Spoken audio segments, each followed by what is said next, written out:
Every club. Every day. The Global Sports Podcast Network. Hello and welcome to Daily Forest here at the Global Sports Podcast Network. Here to talk about Nottingham Forest's game against Brighton on Saturday and any transfer news we have. I'm Stuart. Joining me today is Marley. Now, Marley, you didn't appear on our Bournemouth review. You were so devastated. How are you feeling? Just about okay to talk about it, or is it something we should never mention again? If my walls weren't brick, they wouldn't be standing. Fair enough. So we don't dwell too much on the game. Was there something that disappointed you in particular? Was it the selection from Nuno? Was it certain areas by the team, or was it just an off day all around? I don't think the selection was all the best. I think it was a Dominguez game rather than a Yates game. And I think Sosa should have started over Jota. And I was very annoyed with certain players at certain times. For example, Ola Aina should definitely not have let Justin Cliver run the entire length of the pitch to score the first goal. It was his man to close down, and his fault we conceded the goal. Yeah, fair enough. So let's start then with what you think the mood would have been like in training during the week. Do you think Nuno should have really given his players all the criticism, or do you think he should have gone for the softly approach and said, "Look, we're still third in the league. Keep your confidence up." It was just an off day, or do you think it's a bit of a balance between making sure that there is mistakes from Aina or from Jota and Yates are at least mentioned and learned from? They will get a very loud, very monumental telling off in the changing room after the game and on the coach on the way back. But it seems like players have been let go away for a few days to recover and kind of, clear their heads after it, which I think was needed because I do think there was still a bit of tiredness from the Liverpool game. And I don't think going into training after a 5-0 loss immediately is the best thing to do. I do think getting away for a few days is the right response. Yeah, But now they all seem to have come back, started training again, and I think it'll be extra intense training, trying to properly, fix up on the cracks that we've let develop.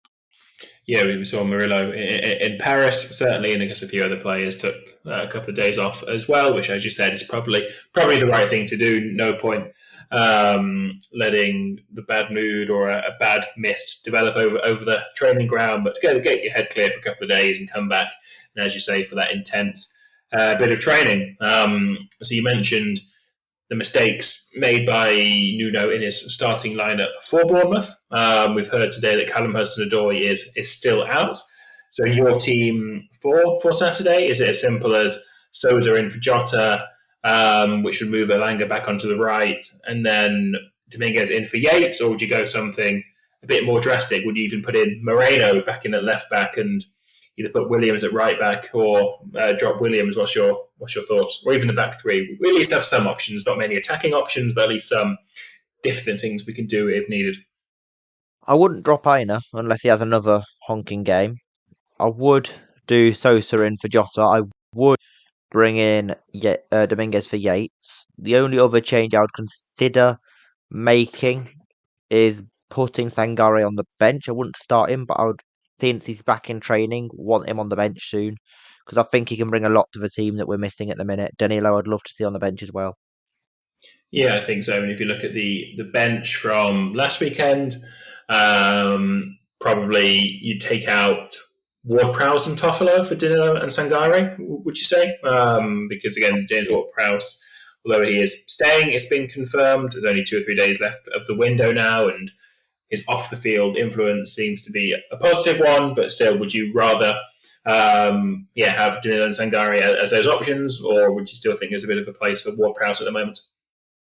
I'd rather put Danilo and Sangare and then Ward-Prowse, if I'm completely honest. He doesn't seem to offer as much as we had hoped. His free kicks aren't needed because Elanga's doing quite well with his.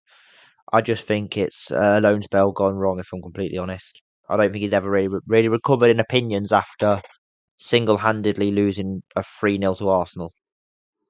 Yeah, is his last start would have been the Arsenal game, I think, and since then, apart from the FA Cup game, he's not played more than 10 minutes in any of his league substitute appearances. So yeah, it's a shame for him. We were all excited when he came in, a England, relatively recent England international, someone who'd been a regular starter in the Premier League for over 10 years with Southampton and then West Ham. So yeah, just for whatever reason, hasn't worked out for him at Forest. And yeah, now with Danilo and Sangare back in the squad, back to fitness, you're right, it's important we get Danilo and Sangare fit, whether to contribute to our team or to increase their transfer value if we were to sell them in the summer. Of course, we can't sell Ward-Prowse, so we don't need to play him to get his transfer value up. So yeah, unfortunately, it's been a bit of a waste of a season for James Ward-Prowse as a player.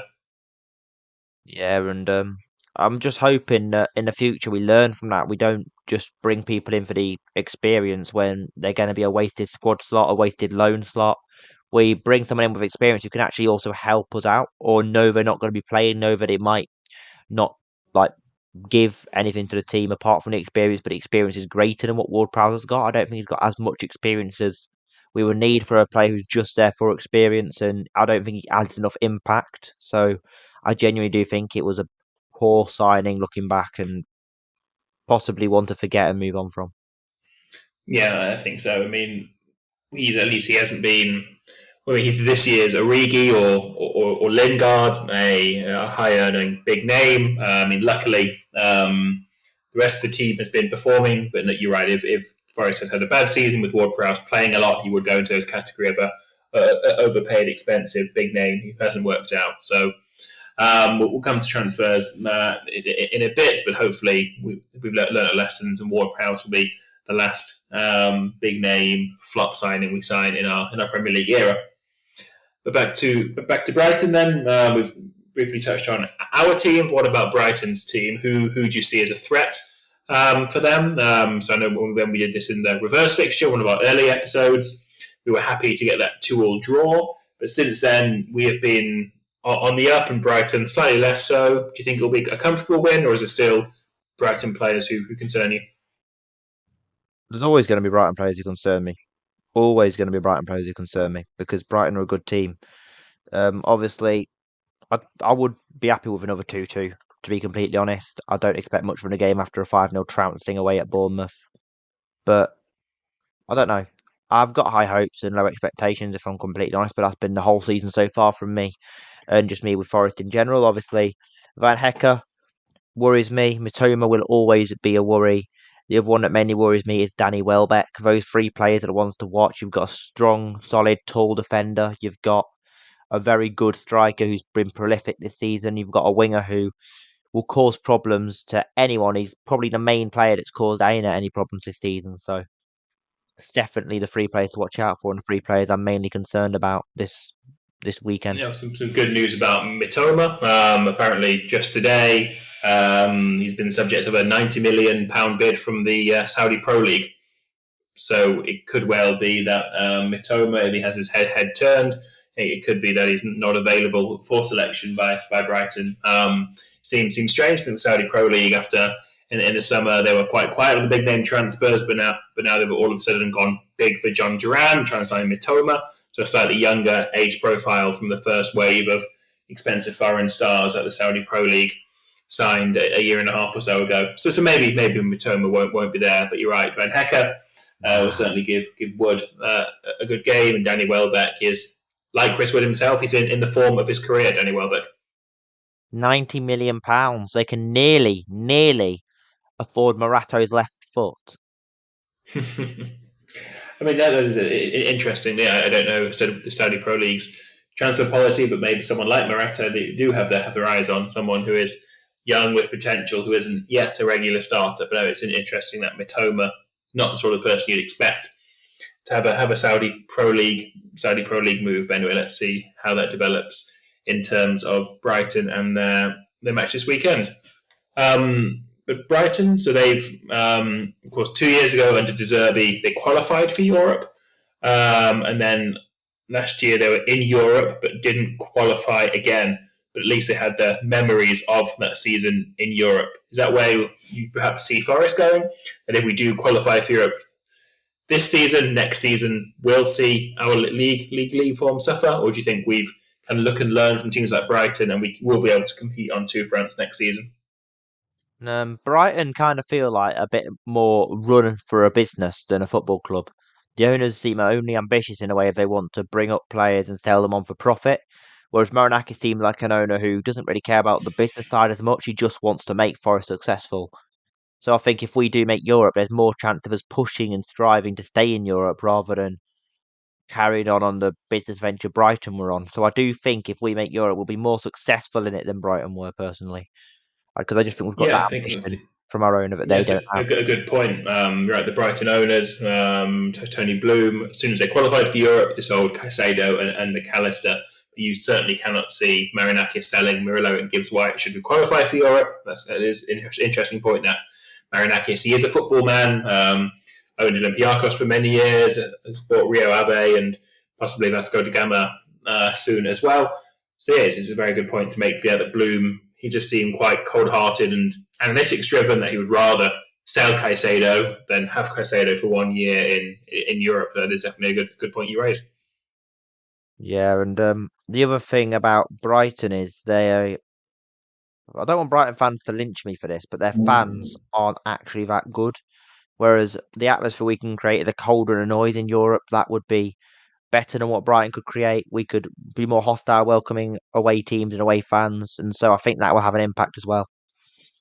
Yeah, this is a good point. Brighton certainly they feel like a new club, as in historically they were second and third division and old-fashioned small ground, but they're in this new recent middle class almost of Premier League teams, along with Brentford and Bournemouth, teams who I remember playing against Notts County in League Two for most of the time when I was growing up, and then suddenly they become established Premier League clubs. You're right, through cold-hearted business rather than perhaps pure football passion.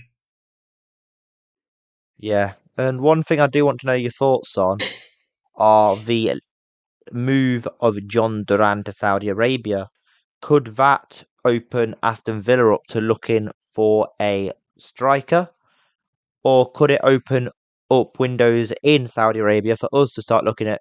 Is there a striker in Saudi Arabia that we could put our eyes on if they're looking at younger players now? Is there a striker a bit middle of their career that we could look at in Saudi and think we could get them for a cheaper-ish price because they want to move on from him to a younger player like John Duran?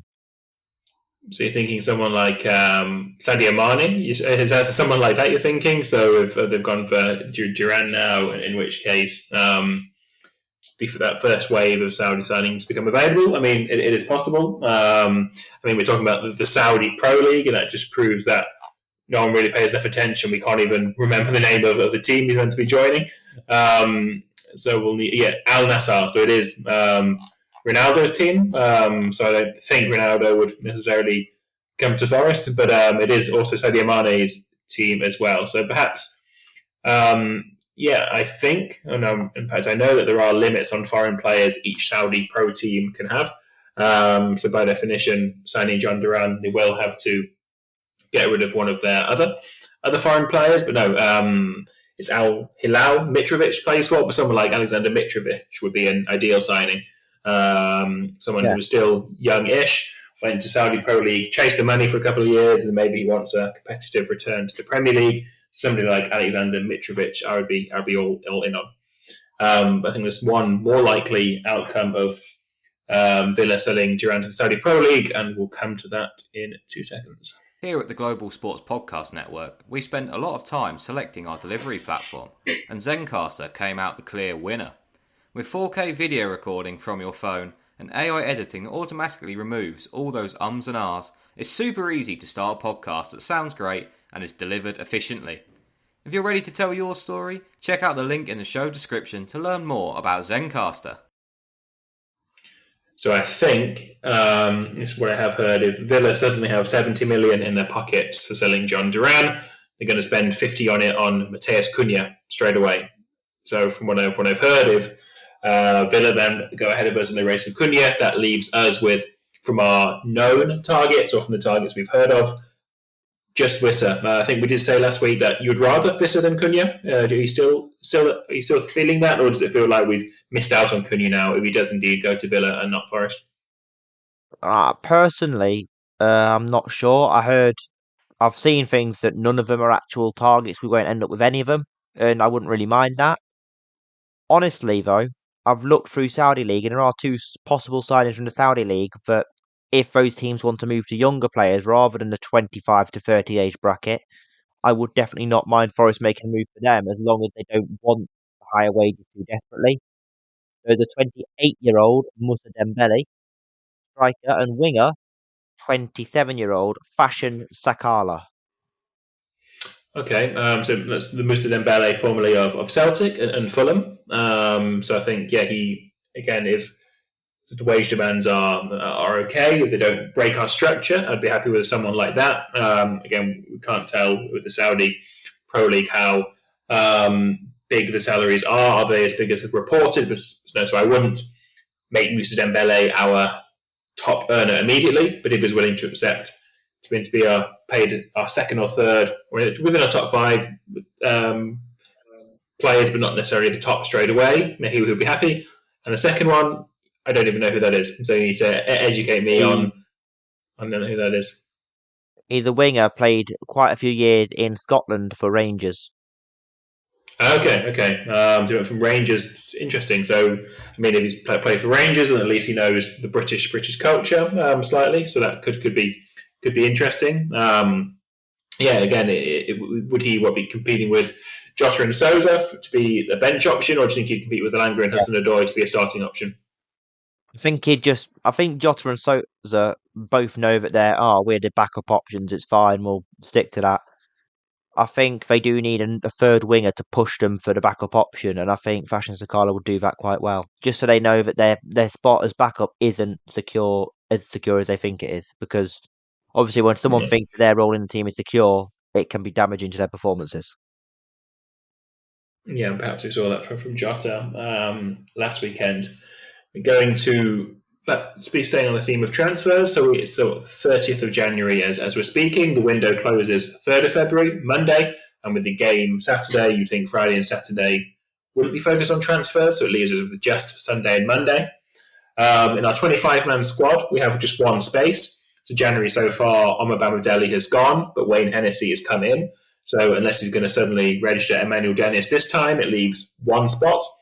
Or would you even want to sign two new players and then deregister Harry Toffolo or Willy Bolly? What's your hopes for the rest of the window? Just one new player or two and lose one more? I'd be happy with no more. One more, I'd be okay with. Two more, I think, is pushing it. But I don't think we have to worry about two more because we've opened up an extra squad slot. We have two currently available. I'm not sure if Wayne Hennessy just the one. Because Bamadeli's out, but Wayne Hennessy's in. I don't know if we'll actually register Hennessy though. I think he's only been brought in because our academy keeper picked up an injury. I don't know if he'll actually be registered though because he's only really been brought in as that extra option just in case the worst comes to the worst. Yeah, then he has to be registered then, doesn't he? Because if the sales gets injured the day after the registration deadline and Hennessy's not registered, then why have we signed him? So we have to assume it was announced on the website he's been signed. We have to assume Hennessy's will be registered. Well, in that case, one position. I do think there'll be another out, which will be two places available. I think we'll bring in a winger stroke striker, and I think we'll bring in an extra defender for some odd reason. Yeah, but we all know what Forest is like on deadline days. It could be chaotic. Who knows? Yeah, I mean, we've had a good, slightly calmer this year than in previous years. So if the next defender comes in, so who of Harry Toffolo or Willy Bolly would get the cut for you to make that space?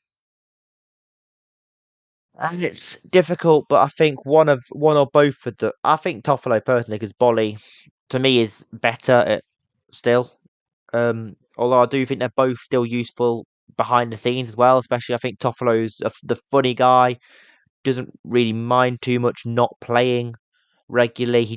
He likes being in and around the squad, being part of it. The squad likes him. He's good for chemistry. So I do think even if we take him out the registration of the squad, still having him like we had with Taylor and Cafu in that first season back, I think that would be he'd be fine with it. Still around the camp, yeah. No, I think that's probably likely, especially if any potential new signing could play a left back. Then it certainly makes it possible that Toffolo would be unregistered but kept around the squad for his professionalism and training and his also his community work as well. There's a lot of good work in the community. Have you heard any names of any defenders, or are you just assuming because this is what Forest are like, there'll be someone completely random coming in 10 minutes before midnight on Monday? We haven't even heard link with the club yet. Exactly the second, yeah. Yeah, I think, was Ward Prowse? He was deadline day in August, wasn't he? I think so.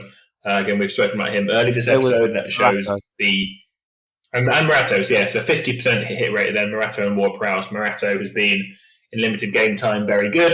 Ward Prowse in limited game time has yet to really convince of his value, and as we said, he's not even going to be sure for a spot on the bench going forward. I think Morata will always be sure for a spot on the bench.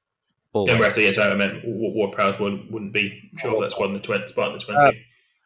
I don't think he should be because on my original thought was he should be sent back because he's not Mm-hmm. awful. Like I don't think I think Arsenal were just one poor game. I don't think he's been all awful, but I don't think he's been good enough to justify a lone player taking up a squad space rather than someone permanently taking up that space on the bench, squad space, to be part of Yes, our I think future, part of our just plan. bad negotiation all round. Then seems clear that we didn't have a send him back clause in the loan. So whoever negotiated that at the club perhaps didn't have the oversight to include that safety net. So after we come back from the second advert, we'll discuss about anything else we'd like to see from Forest over the next few weeks. This podcast is brought to you by the Global Sports Podcast Network. The Global Sports Podcast Network is changing the face of football podcasting with dedicated daily content for every Premier League team, women's football, fantasy football, and a daily Premier League wrap-up broadcasted in 5 different languages. It's your one-stop shop for your daily football fix, and you can find all podcasts on the GSBN network on all your usual streaming platforms. Global Sports Podcast Network. Every club, every day. So our game after Brighton, quite unusually, it's not the weekend after, but it's the Tuesday after against Exeter in the FA Cup. How are you feeling? I know we haven't had this Brighton game yet, but how are you? What are your thoughts about Exeter? Should we pick a stronger team than Luton because it's one round closer to Wembley, or would you do exactly the same as what happened at Luton, make the 11 changes and take it from there? I'd make 11 changes. Weaker than Luton, I'd bring some academy players into the first team because I don't want to treat Exeter like they're not a decent team. I don't want to underestimate them as such, sound like I'm disrespecting them, but players like Zach Abbott, Joseph Gardner, who are playing really well in the under-21s, deserve time to try and play senior appearances. And I think the FA Cup against a League One, League Two side is the opportunity for them to do that. Yeah, I think it can either go two ways. So if you do like you said, if you're going to make 11 changes, then bring the academy players to go on the bench because there's no point bringing Gibbs White and Wood all the way to Exeter and back to sit on the bench. So if you take the big name players with you to Exeter, then you have to start them and play a strong team. Or if you want to make the 11 changes, then fill the bench with the academy players for whom a trip all the way to Exeter and back will be an experience, even if it only results in a few minutes off the bench. So yeah, I'm in the camp where we either start the full strength team, maybe with just 1 or 2 changes, or make the 11 changes and also crucially make changes on the bench as well. Then hopefully we'll see possibly Danilo and Sangare get starts there as well, would you say, against Exeter? So they're going to stick around. They're going to need to play football, regular football pretty soon for them to be fit enough to make any sort of impact on the second half of the season. Potentially. Yeah, obviously we saw Danilo off the bench against Luton, so from that we do know that we have him in mind in the cup games. We're trying to ease him back in, especially since we haven't seen him since. What we do with him against Exeter, I wouldn't be surprised to see him get a start and Sangare be the one that comes off the bench because it gives him that 90 minutes of football. If he doesn't start, at least give him a bit more time. I think easing him in against Exeter, a bit more time, and then a bit of time in a league game, and eventually a league start is what he needs. Same with Sangare, but one step behind Danilo at all times. Yeah, we're in a bit of a strange place really that we don't have many games left. So we are in the league.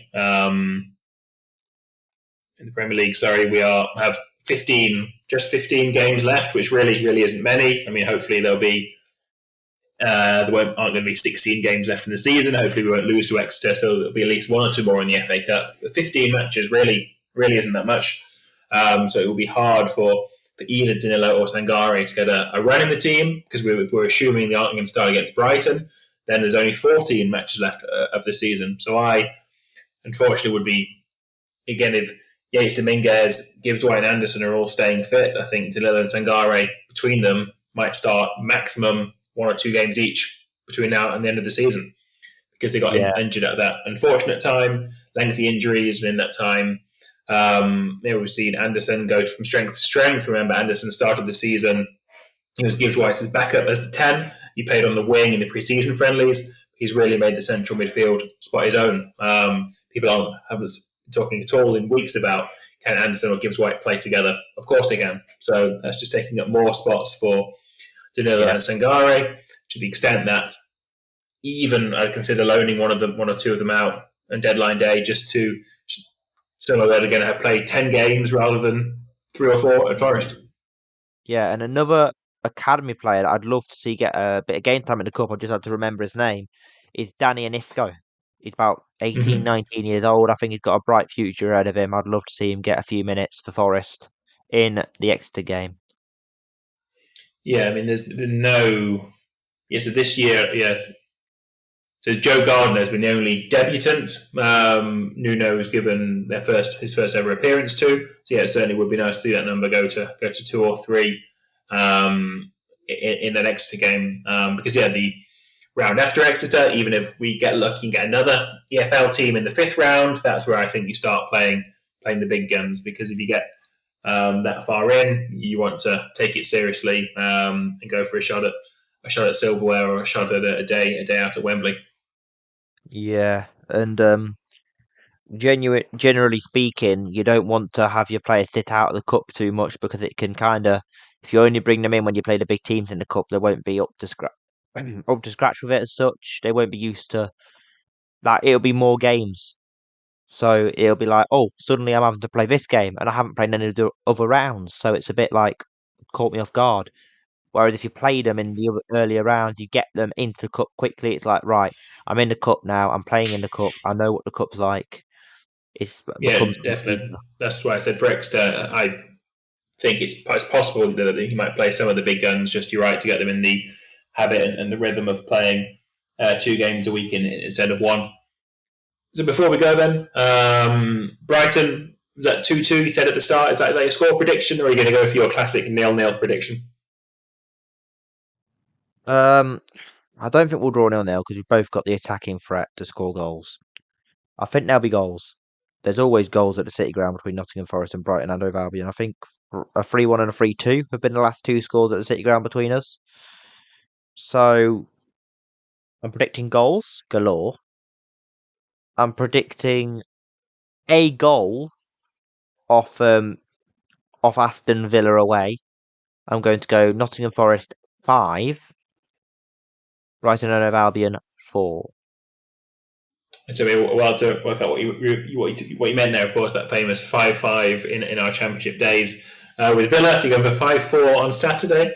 So I'm going to go for also a Forest win by 1 goal, but 2-1 and not 5-4. Also, similar to Aston Villa, I think we'll go 1-0 down and come from behind to get a 2-1 victory, as we did against Villa a couple of months ago.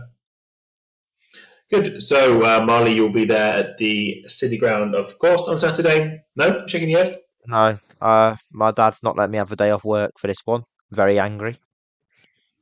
Well, for the people of East Bridgeford Garden Centre, you mentioned previously you were dancing in the aisles when Forest scored in a previous game. So if you're going shopping on Saturday afternoon, hopefully you'll see a bearded employee jumping up and down the shop, because it will mean that Forest have won the game or scored. So we're back with you for our post-match show. I'll have watched it, and Marley will hopefully have caught up the highlights on Match of the Day by then. Thanks for listening to us on the Global Sports Podcast Network, and we'll be back soon. Every club, every day. The Global Sports Podcast Network.